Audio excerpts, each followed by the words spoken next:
There are things we don't talk about. The nights we cried quietly. The memories that still ache when no one's watching. The thoughts we've buried so deep, we almost convinced ourselves they never existed. Things You Don't Talk About by December Ellis is not just a book. It's a confession. It's a journey through depression, love, loss, trauma, and healing, told through the language of poetry and prose. Ellis takes the unspoken parts of life, the pieces we usually hide, and gives them a voice. Divided into 8 chapters, each one named after a part of the body, the book shows how our pain lives within us, in our hearts, our minds, our bones. This is not a book about perfection. It's a book about survival. So let's go beyond the cover and talk about the things we don't talk about. Chapter 1. The Heart. Every story begins with the heart. The heart remembers every love, every loss, every goodbye we didn't want to say. In this first section, Ellis writes about heartbreak and grief, about the kind of pain that sits quietly in your chest long after you've moved on. She reminds us that love isn't always beautiful. Sometimes it leaves behind ruins that take years to rebuild. But she also teaches us that healing begins when we stop pretending we're fine. I learned to live with the heart that never forgot how to ache. Because the truth is, you can't heal what you refuse to feel. The heart doesn't need to forget the pain. It just needs permission to rest. Chapter 2. The Mind. The mind is both our sanctuary and our prison. In this chapter, Ellis takes us into the quiet storm of mental health, depression, anxiety, overthinking, the endless loop of what if. She writes about those mornings when you wake up already exhausted, those days when even brushing your hair feels heavy. And she captures the invisible battles, the kind no one sees because we've learned to smile through them. My mind is a maze I built to escape the world, only to find I was trapped inside. The lesson here isn't to silence the mind, but to listen to it gently. Healing begins not when we control our thoughts, but when we stop being afraid of them. Chapter 3. The Tongue. The chapter of silence. Sometimes we don't talk about what hurts because it feels easier to pretend it never happened. Ellis explores how silence can protect us, but also imprison us.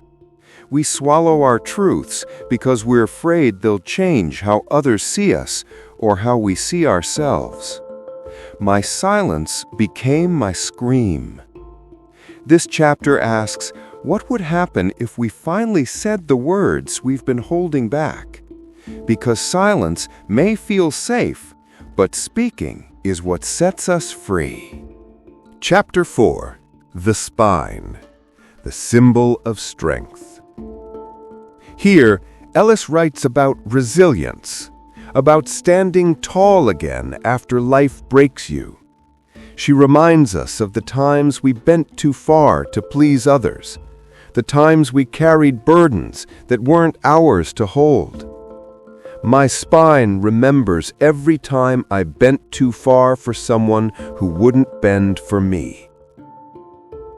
The spine teaches us that boundaries are not walls. They are the pillars that keep us upright. True healing isn't about becoming unbreakable. It's about remembering how to stand again, even when you've been shattered. Chapter 5. The Lips. After silence comes love, hesitant, cautious, but hopeful. The lips remind us that even after pain, we can still speak, still smile, still love.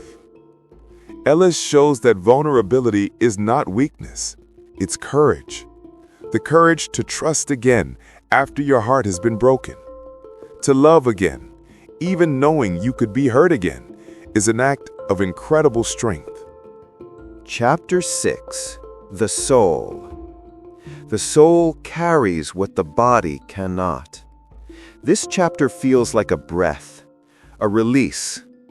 Ellis writes about forgiveness, not the kind you give others, but the kind you offer yourself when you finally stop blaming who you were for what you didn't know then. My soul forgave me before I learned how to forgive myself. Healing, she says, isn't a straight line. It's a circle. Every ending leads you back to yourself. Chapter 7. The Skin. The surface where everything shows, and yet nothing does. This part is about identity, self-image, and learning to live in your body again after pain. Ellis reminds us that our skin carries every story, the scars, the stretch marks, the tattoos, the reminders that we survived. To love your skin is to love your story. Every mark is proof that you healed. Chapter 8. The Bones. Finally, the bones. The bones hold what the heart and mind can't, the foundation of who we are. In this last chapter, Ellis finds peace, acceptance, stillness. She shows that healing doesn't mean erasing the past. It means building a new life on top of it, stronger, wiser, softer. Even when all else fell apart, my bones remembered how to stand. This is the moment where pain transforms into purpose.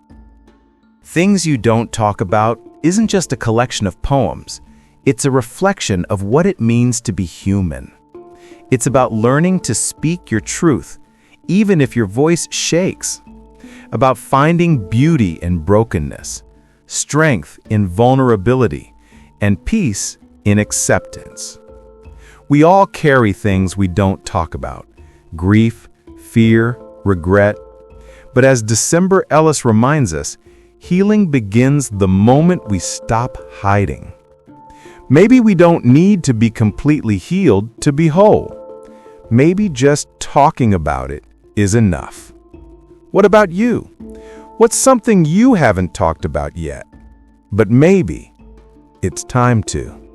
This was Beyond the Cover. If this story touched you, let me know what you felt in the comments. And don't forget to subscribe for more stories that help us see beyond the page.